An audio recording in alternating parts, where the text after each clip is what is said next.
Hi, I'm Amy. I'm Laura. And we are Two Paper Girls.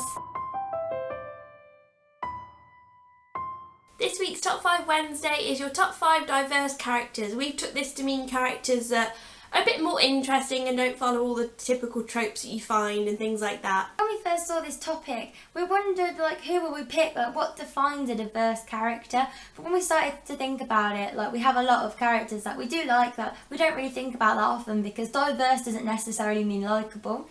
So we have 5 each, actually, for this week, probably for the first week and a few. So let's get straight into it. My number 5 is Warner from the Shatter Me series by Tahira Mafi. I put him at number 5 because he's not majorly diverse. He's sort of a typical bad boy that you end up rooting for. So that's kind of typical, but when you find out a lot of his backstory, I think that definitely makes him quite imaginative, and it justifies a lot of bad things that he does, which is quite amazing, really, that he is so well thought out that you can change your opinion on him even when you hated him in Shatter Me. And also just generally his character, he has a lot of sort of likes and interests that you don't normally find, especially in kind of the male lead that you fancy, he loves fashion and has this huge wardrobe. You don't normally find that, so he's not hugely diverse, which is why he's at number 5, but I love him and he's a bit different.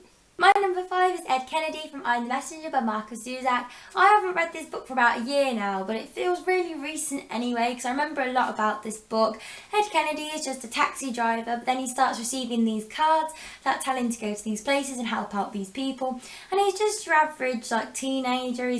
His friends are losers, but he really loves them still. But then he goes on this self-exploration journey and changes people's lives and in turn changes his own. And it's just such a good book, and this character is just so thought out and diverse. And this book is it was such a surprise, and I really enjoyed it. And number 4 is Tiny Cooper, who is from Will Grayson by John Green and David Levithan, and also his own little spin-off novel called Hold Me Closer, which is just by David Levithan. If you've encountered Tiny Cooper, you know what I'm talking about. He is just such a creative character. He's 6 foot tall, 6 foot wide, and really gay and camp, but also really strong as well, and he's just an amazing character. I can't really sum up Tiny Cooper. He writes a musical about himself, and he's just so creative, and I love reading about Tiny Cooper. Number 4 is Kane from the Gone series by Margaret Grant. I always come back to this series. I really want to reread it because I loved it so much and it's been so long. And I remember really liking Kane because he's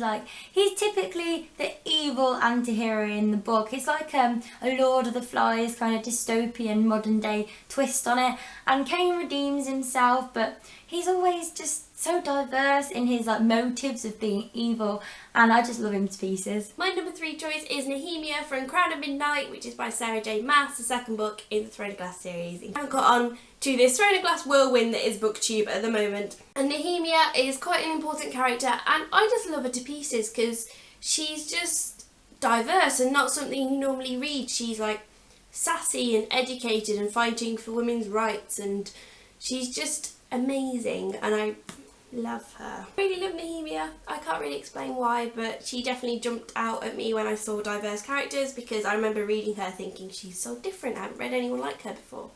And I love that her and Selena actually had a friendship. You don't get many female friendships in books anymore. It's always a boy and a girl and they fall in love, or a big group of guys, or you don't really get many girls that are just friends like this friendship, and I really love it. Number 3 is Peter Van Houten from The Fault in Our Stars by John Green. He is just evil in The Fault in Our Stars. In the whole book, you think he's just a mean, alcoholic writer who destroys poor Hazel's dream of meeting her role model. But at the end, I don't want to spoil it, but you realise why he is how he is, and then you realise his diversity. And diverse characters, they don't have to be nice, and they tend to be quite evil and then redeem themselves in some way, or you find something out about them that makes them diverse.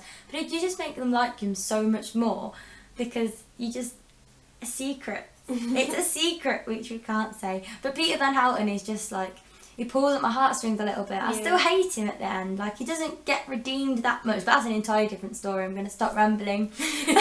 My number 2 choice is Betty from Rat Queens. I love all 4 of these girls. Who stood out to me when I read the first one as my favourite. I don't really know why. She was just so cheeky and tiny. I don't even know what she is. She's a goblin-y elf thing, and she's a lesbian, and she's just breaks into places, and she's just a total badass in a tiny form. And I just thought she was really adorable, and they're all really diverse characters, but Betty is definitely my favourite. My second favourite diverse character is Joey something. He's got a foreign name, from Winger by Andrew Smith. I love Joey so much. He lives in Ohol with the bad boys on the rugby team, but he's also gay, but they don't mess with him. He's like big and tough and strong, but he's like in touch with his feminine side too, and I love Joey. He's like Ryan Dean West's best friend, and he's just the nicest guy in this book. But obviously he's diverse because he's still in Ohol, he's still a bully, he's still done something wrong to be in there. But he's just so nice to Ryan because he's like the young one, the narrator. And Joey just hurts my heart, and he's diverse, and I just love him so much, and I can't wait to read Standoff. My top choice is the most diverse character I have ever read, and that is A from Every Day by David Levithan. If you've read this book, you know what I mean. He's so diverse, he's literally a different person every single day. It's not even a he. A doesn't even have a gender. I call A he because in the very start of the book, the person's body that he is in is a boy. So that kind of got in my head that A is a boy. But you don't know, you don't have a gender. It's just crazy diverse. A is literally a different person every single day, but they still have their own emotions that they're dealing with and their own thoughts. They don't like become a different person, they're just in that person's body, and they really understand other people's lives, and it's just crazy diverse. If you want a diverse character, read Every Day, because not only is the main protagonist diverse, you get an insight into lots of different types of people as well, and it's just an amazing book. And my favourite diverse, well, he's not really my favourite, but the most diverse character I could think of is Peter Baelish from the Game of Thrones series Song of Ice and Fire by George R.R. Martin. I still don't know if this guy is good or bad. I just don't know. And he's like in love with Catelyn, but is he? Who does he love? Who's his allegiance with? What is he even doing with his life? I have no idea where his character's going. I haven't read up to the last book. I've watched the entire series, but I'm only on book 2, and I started it ages ago, and I must get back to it now I'm settling into university. But Peter Baelish, so diverse, I still don't have a clue. I need to suss his character out. I want to know. I need to know. I must know. That's it for this week's Top 5 Wednesday. As you can tell from the fact this video is probably going to be double the length of all of our others, it was nice having a topic with a bit more discussion, because some of the recent Top 5s have been like showing off books and not really talking about them. So we've done little joint ones and 3-minute ones. So this was a really nice topic to get into some good character descriptions. So we hope you enjoyed it. Let us know down below if you have any diverse characters that you loved reading. I'll see you on the next video. Bye!